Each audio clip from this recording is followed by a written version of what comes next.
CM ಕನಸಿನ ಆಸ್ಪತ್ರೆಗೆ ನಿರ್ಮಿಸೋ ಯೋಜನೆಗೆ ಇಲ್ಲಿ ಅಡ್ಡಿಯಾಗಿದೆ. ನಿಮಾನ್ಸ್ ಮಾದರಿ ಆಸ್ಪತ್ರೆಯನ್ನ ನಿರ್ಮಿಸಬೇಕಿದ್ದಂತಹ ಜಮೀನಿನಲ್ಲಿ ಗಲಾಟೆಯಾಗಿದೆ. ಆಸ್ಪತ್ರೆ ನಿರ್ಮಾಣಕ್ಕೆ ಜಾಗ ಗುರುತಿಸಿ ಸ್ವಾಧೀನಕ್ಕೆ ತೆರಳಿದಂತಹ ಅಧಿಕಾರಿ ಭವ್ಯ ಜೊತೆ ಬಂದಿದ್ದಂತಹ ಗ್ರಾಮ ಸಹಾಯಕ ನವೀನ್ ಕುಮಾರ್ಗೂ ಆವಾಜನ್ನ ಹಾಕಿದ್ದಾರೆ.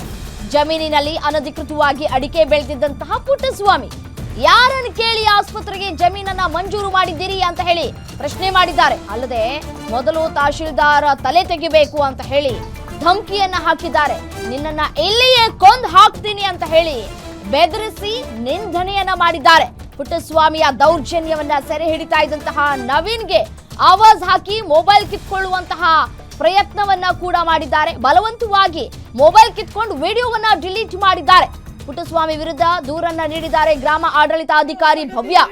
ಮೈಸೂರು ಗ್ರಾಮಾಂತರ ಪೊಲೀಸ್ ಠಾಣೆಯಲ್ಲಿ ಎಫ್ಐಆರ್ ಕೂಡ ದಾಖಲಾಗಿದೆ. ನೋಡಿ ಯಾವ ರೀತಿಯಾಗಿ ವರ್ತಿಸ್ತಾ ಇದ್ದಾರೆ. ಒಬ್ಳು ಮಹಿಳೆ ಅನ್ನೋದು ಕೂಡ ಅವರ ಗಮನಕ್ಕೆ ಬಂದಿಲ್ವಾ ಅಂತ ಹೇಳಿ, ಹೆಣ ಬೀಳ್ತವೆ ಮೊದಲು ನಿನ್ನ ಹೆಣ ಬೀಳುತ್ತೆ ಅಂತ ಹೇಳಿ ಮಾತನಾಡ್ತಾ ಇದ್ದಾರೆ ಪುಟ್ಟಸ್ವಾಮಿ ಅವರು.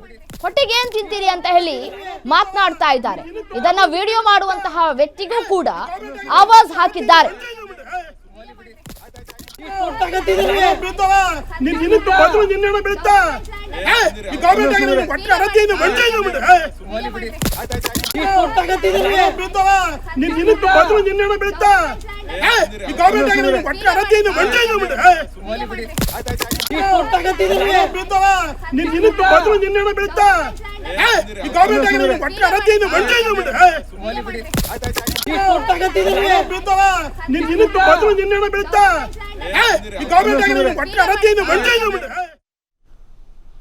ಇದೇ ವಿಚಾರಕ್ಕೆ ಸಂಬಂಧಪಟ್ಟಂತೆ ಮತ್ತಷ್ಟು ಡೀಟೇಲ್ಸ್ ಕೊಡ್ತಾ ಹೋಗ್ತಾರೆ ನಮ್ಮ ಪ್ರತಿನಿಧಿ ಸುರೇಶ್ ದೂರವಾಣಿ ಸಂಪರ್ಕದಲ್ಲಿದ್ದಾರೆ. ಸುರೇಶ್, ಮುಖ್ಯಮಂತ್ರಿಗಳ ಕ್ಷೇತ್ರದಲ್ಲಿ ಒಬ್ಬ ಮಹಿಳಾ ಅಧಿಕಾರಿಗೆ ರಕ್ಷಣೆ ಇಲ್ಲ ಅಂತಂದ್ರೆ ರಾಜ್ಯದ ಉಳಿದ ಕಡೆ ಪರಿಸ್ಥಿತಿ ಹೇಗಿರಬೇಡ ಅನ್ನುವಂತಹ ಪ್ರಶ್ನೆ ಬರುತ್ತಲ್ವಾ ಸಹಜವಾಗಿಯೇ?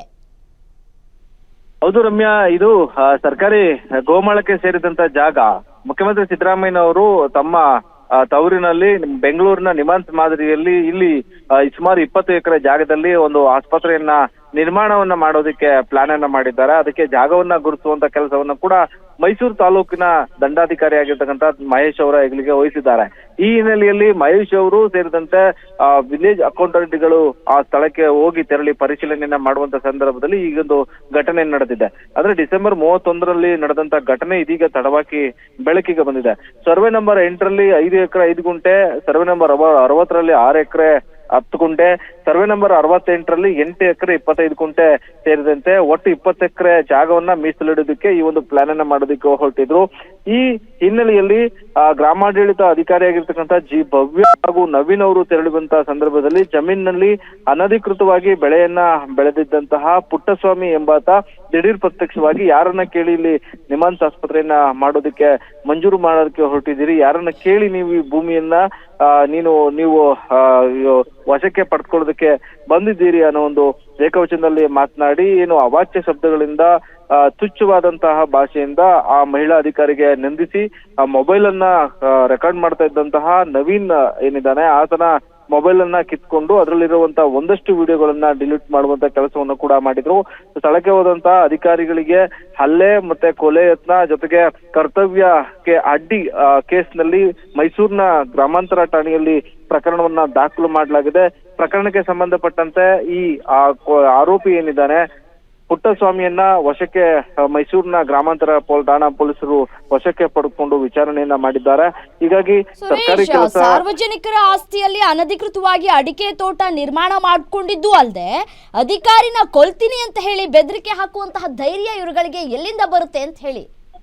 ಇದಕ್ಕೆ ಈ ಗುಡುಮಾನಹಳ್ಳಿ ಸೇರಿದಂತ ಮೈಸೂರಿನ ಚಾಮುಂಡಿ ಬೆಟ್ಟದ ತಪ್ಪಲಿನಲ್ಲಿ ಸರ್ಕಾರಿ ಗೋಮಾಳ ಸರ್ಕಾರಿ ಭೂಮಿ ಸಾಕಷ್ಟಿದೆ. ಅಂದ್ರೆ ಇದನ್ನ ಅಕ್ವೈರ್ ಮಾಡಿಕೊಂಡು ಸರ್ಕಾರ ಅದನ್ನ ವಶಕ್ಕೆ ಪಡೆದುಕೊಳ್ಳುವ ನಿಟ್ಟಿನಲ್ಲಿ ಒಂದು ನಿಟ್ಟಿನಲ್ಲಿ ವಿಫಲವಾಗಿದೆ ಅಂತ ಹೇಳ್ಬೋದು.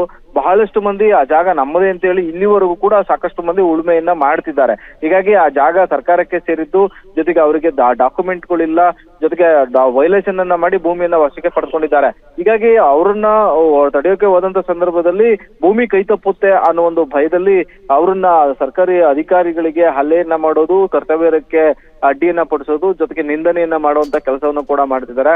ಯಾವಾಗ ಈ ಪೊಲೀಸ್ ಅಧಿಕಾರಿಗಳನ್ನ ಜೊತೆಗೆ ಇವರು ತೆರಳಿ ಒಂದು ಭೂಮಿಯನ್ನ ವಶಕ್ಕೆ ಪಡೆದುಕೊಳ್ಳುವಂತ ಕೆಲಸ ಮಾಡಬೇಕು, ಪೊಲೀಸ್ ರಕ್ಷಣೆಯಲ್ಲಿ ಈ ಒಂದು ಕೆಲಸ ಆಗ್ಬೇಕು ಅನ್ನೋ ಒಂದು ಒತ್ತಾಯ ಕೂಡ ಕೇಳಿ ಬಂದಿದೆ. ಏಕಾಏಕಿ ಅಧಿಕಾರಿಗಳು ಹೋಗಿದ್ದ ಸಂದರ್ಭದಲ್ಲಿ ಅವರಿಗೂ ಕೂಡ ಭಯ ಹುಟ್ಟಿಸುವಂತ ಕೆಲಸ, ಜೊತೆಗೆ ಒಂದ್ಸಲ ಭಯ ಹುಟ್ಟಿಸಿದ್ರೆ ಅವರು ಅಧಿಕಾರಿಗಳು ಸ್ಥಳಕ್ಕೆ ಬರೋದಿಲ್ಲ ಅಂತೇಳಿ ಅನ್ಕೊಂಡ್ಬಿಟ್ಟಿದ್ದಾರೆ. ಆದ್ರೆ ಸರ್ಕಾರಿ ಭೂಮಿ ಎಷ್ಟೇ ವರ್ಷ ಆದ್ರೂ ಕೂಡ ಇವರು ಸ್ವಾಧೀನಕ್ಕೆ ತೆಗೆದುಕೊಳ್ಳೋದಕ್ಕೆ ಸಾಧ್ಯ ಆಗೋದಿಲ್ಲ ಅಂತೇಳಿ ಅವರು ಕೂಡ ಅರಿವಾಗಬೇಕು. ಹೀಗಾಗಿ ಕಾನೂನಿನ ಅಡಿಯಲ್ಲಿ ಎಲ್ಲಾ ರೀತಿಯಾದಂತಹ ಏನು ಚೌಕಟ್ಟನ್ನ ನಿರ್ಮಾಣ ಮಾಡಿಕೊಂಡು ತಪ್ಪಿತಸ್ಥರಿಗೆ ಬಿಸಿ ಮುಟ್ಟಿಸುವಂತ ಕೆಲಸವನ್ನು ಕೂಡ ಸರ್ಕಾರ ಮಾಡಬೇಕಾಗಿದೆ. ರಮ್ಯಾ, ರೈಟ್, ಥ್ಯಾಂಕ್ ಯು ತಮ್ಮ ಮಾಹಿತಿಗೆ.